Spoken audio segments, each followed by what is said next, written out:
गोलियां चल गई, जिसमें एक की मौत हो गई जबकि 2 युवक गोली लगने से गंभीर रूप से घायल हो गए। घटना के बाद मृतक के परिजन में कोहराम मचा।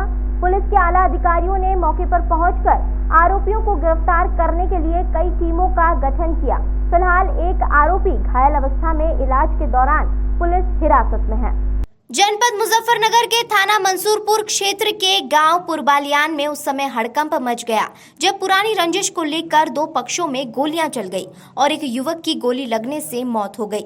इसमें एक युवक को पीटने के बाद मृतक के पिता उसकी रिपोर्ट दर्ज कराने थाने जा रहे थे। तभी हमलावरों ने बुग्गी में पशुओं का चारा लेकर पहुंचे दोनों सगे भाइयों पर ताबड़तोड़ गोलियां चलाकर एक को मौत के घाट उतार दिया जबकि दूसरे भाई को गंभीर रूप से घायल कर दिया। घायल अवस्था में युवक को हॉस्पिटल में भर्ती कराया गया है। घटना को लेकर ग्रामीणों में दहशत का माहौल है। वहीं परिजनों में 22 वर्षीय युवक की मौत के बाद कोहराम मच गया। यो जी एक चंदर लम्बा मुझे फन्नगर था अपनी खेती कर, तो लम्बा हमारे बारह को पकड़ लिया इन्होंने, उसे छेदता तो वो मुझे कहने लगा चल मेरी रिपोर्ट लिखवा थाने में, तो मैं उसके पीछे बैठ के चल दिया। तो हमारे यहाँ कोई था लम्बे थे जंगल में, तो जब मैं उसके लाल चला गया गाँव निकले थे और हमारे लड़के जंगल से बुग्गी लेकर आ गए। इन्होंने बुग्गी पर बट्ठे बट्ठे गोली मार दी। किसने मारी? इन्होंने मारी धनसेठ एक लम्बा उसका और एक उसका लम्बा भाई का बढ़िया और 2 हंगे ये रामपाल के। कोई लड़ाई नहीं थी, कोई झगड़ा नहीं था, ना भीत पर झगड़ा ना जंगल में झगड़ा। तो इन्होंने एकदम से गोली भाल लम्बा को मार दी।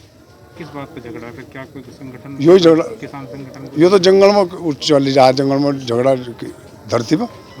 तो उन्होंने ऐसा चाहा, हमारा जब बाप था इन्हें 25 बीघा धरती बिना पैसे के इनके नाम लिख गया।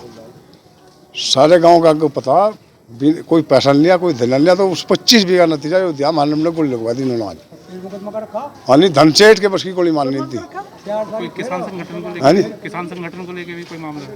हाँ जी, किसान संगठन को लेकर। हाँ जी, यो यूनियन को नुका मैं 7 गाँव का राकेश टिकेंद्र बना रखा पदाधिकारी। नुको मैं मालिक हूँ और तो पदाधिकारी बना रखा, तो क्या राकेश टिकेंद्र हमारे लम्बे को मरवा कहाँ से आएगा?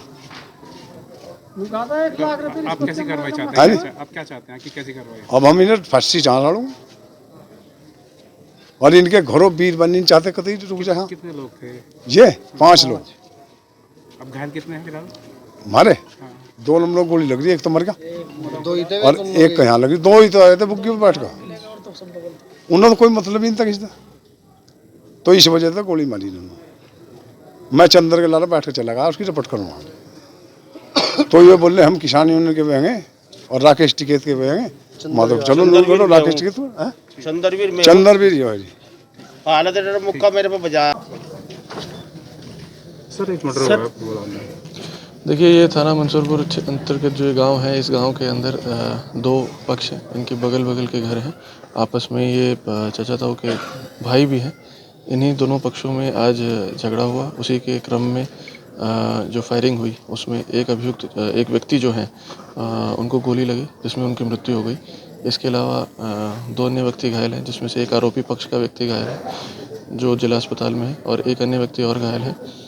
वर्तमान में डॉक्टर के द्वारा उन दोनों को तरह से बाहर बताया गया है, लेकिन फिर भी हमारी लगातार जो चिकित्सक हैं उनसे वार्ता की जा रही है और इसमें जिन अभियुक्तों के नाम वादी पक्ष के द्वारा बताए गए हैं, पुलिस के द्वारा टीमें लगाई गई हैं। इसमें थाना मंसूरपुर, खतौली और शाहपुर के अलावा एसपी सिटी और मेरे निर्देशन में क्राइम ब्रांच और एसओजी की टीमों को भी लगाया गया और बहुत जल्दी आज ही जो इसमें अन्य आरोपी हैं उनकी भी गिरफ्तारी कर ली जाएगी। देखिए इनका जो वादी है उनका ये कहना है कि क्या कहते हैं, पूर्व में पहले इनका, क्योंकि ये चाचा ताऊ के हैं, पूर्व में इनका एक वो था ज़मीन को लेके, लेकिन वर्तमान में इनका कहना है कि आज सुबह ऐसी कोई बात सामने नहीं आई है। लेकिन इसके अलावा अन्य इनकी जो पुरानी बातें हैं, जो पुरानी रंजिश है, उसके संबंध में पुलिस छानबीन कर रही है। तो जो पुरानी रंजिश है जो इसका कारण बनी है उसके संबंध में भी जानकारी की जा रही है। वही एक प्राइमरी कारण है जिसकी वजह से आज झगड़े के उपरांत फायरिंग में ये घटनाक्रम घटित हुआ है। कुछ गिरफ्तारी हुई सर? इसमें अभी एक जो मुख्य आरोपी है जिसके द्वारा इनके द्वारा कहा गया है कि भाई उसके द्वारा फायरिंग की गई है, वो जिला अस्पताल में है, पुलिस कस्टडी में है।